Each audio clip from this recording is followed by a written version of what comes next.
할렐루야. 사랑하는 대강의 가족 여러분, 오늘 하루도 하나님의 말씀과 동행하는 삶이 되길 소망합니다. 오늘 함께 나눌 하나님의 말씀은 마태복음 26장 6절에서 13절 말씀입니다. 예수께서 베다니 나병 환자 시몬의 집에 계실 때에 한 여자가 매우 귀한 향유 한 옥합을 가지고 나와서 식사하시는 예수의 머리에 부으니 제자들이 보고 분개하여 이르되 무슨 의도로 이것을 허비하느냐, 이것을 비싼 값에 팔아 가난한 자들에게 줄 수 있었겠도다 하거늘 예수께서 아시고 그들에게 이르시되 너희가 어찌하여 이 여자를 괴롭게 하느냐, 그가 내게 좋은 일을 하였느니라. 가난한 자들은 항상 너희와 함께 있거니와 나는 항상 함께 있지 아니하리라. 이 여자가 내 몸에 이 향유를 부은 것은 내 장례를 위하며 함이니라. 내가 진실로 너희에게 이르노니 온 천하에 어디서든지 이 복음이 전파되는 곳에서는 이 여자가 행한 일도 말하여 그를 기억하리라 하시니라. 아멘. 세상에서 귀한 것들은 참 많습니다. 그런데 그 중에 가장 귀한 것을 찾으라면 역시 사랑입니다. 성경에서도 믿음, 소망, 사랑 중에 제일은 사랑이라고 말씀하신 대로 사랑은 그 무엇과 비교할 수 없을 만큼 귀한 것입니다. 그런데 사람들은 사랑을 말로만 하려고 합니다. 하지만 사랑은 말로 하는 것이 아닙니다.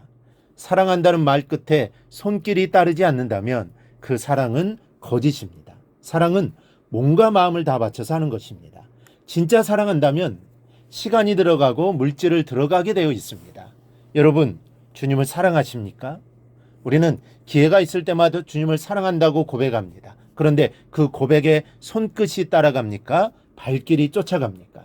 주님께 드린 우리의 사랑이 입술만의 사랑이라면 그 사랑은 진실이 아닙니다. 오늘 우리는 예수님을 전심으로 사랑한 한 여인을 봅니다. 21장부터 이어지는 이야기는 고난주간의 셋째 날인 화요일에 있었던 사건들을 다루고 있습니다. 그런데 오늘 시몬의 집의 도유 사건은 예루살렘 입성 전날인 토요일에 발생한 사건입니다. 시간적으로 맞지 않습니다. 그럼에도 불구하고 마태가 시간적 순서를 무시하고 이 사건을 여기에 언급한 것은 몇 가지 이유 때문입니다.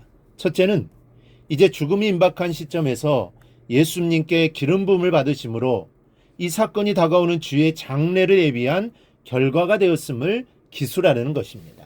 둘째는 가룟 유다가 예수님을 배반하는 직접적인 동기의 하나가 이 도유 사건이었음을 보여주기 위함이었습니다. 오늘은 이 여인의 사랑의 실천을 보면서 주님을 향한 우리의 사랑을 가다듬어야 하겠습니다. 첫째, 사랑은 아까운 것이 없어야 합니다. 예수님께서 베다니 문둥이 시몬의 집에 식사하실 때 한 여자가 최상품의 향유 한 옥합을 가져와 예수님의 머리에 부었습니다. 요한의 기록에 의하면 이 여인은 나사로의 누이이자 마르다의 동생이었던 베다니의 마리아였던 것으로 나옵니다. 순식간에 온 집안이 향내로 가득해졌습니다. 그런데 제자들이 화를 내면서 쓸데없이 향유를 허비한다고, 이 향유를 비싼 값에 팔아 가난한 자들에게 줄 것을 그랬다고 야단을 합니다. 그런 이유는 이 여인이 가져온 향유는 아주 비싼 것이었기 때문입니다. 마가복음 14장 5절에 보면 이 여인이 깨트린 향유의 값은 300데나리온 이상이었습니다. 300데나리온은 한 사람이 1년을 꼬박 벌어 아무데도 쓰지 않고 모아야 겨우 모을 수 있는 정도의 금액입니다. 그런데 그것을 조금의 주저함 없이 단숨에 깨어 주님의 머리에 부었습니다. 그럼 이 비싼 향유를 부어드린 이유가 무엇이겠습니까? 그것은 그녀가 진정으로 주님을 사랑했기 때문입니다. 조금이라도 아까운 마음이 있었다면 할 수 없는 일입니다. 사랑은 아까운 것이 없어야 합니다. 그래야 사랑입니다. 아무리 귀한 것이라도 깨어드릴 수 있어야 그것이 진정한 사랑인 것입니다. 그렇다면 여러분, 우리는 어떻습니까? 무엇을 주님께 드려도 아까워하지 않는 마음이 우리에게 있습니까?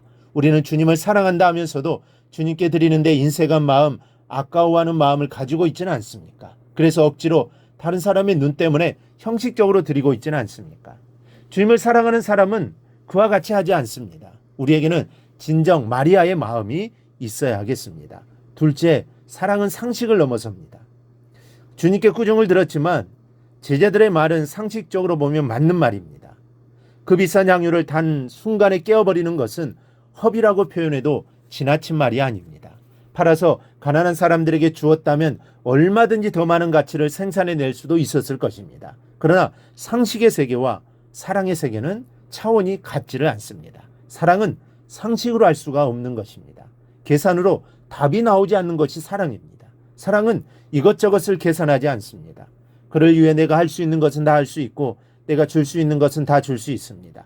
여인의 사랑은 이런 사랑이었습니다. 셋째로 사랑은 기회를 놓치지 않습니다.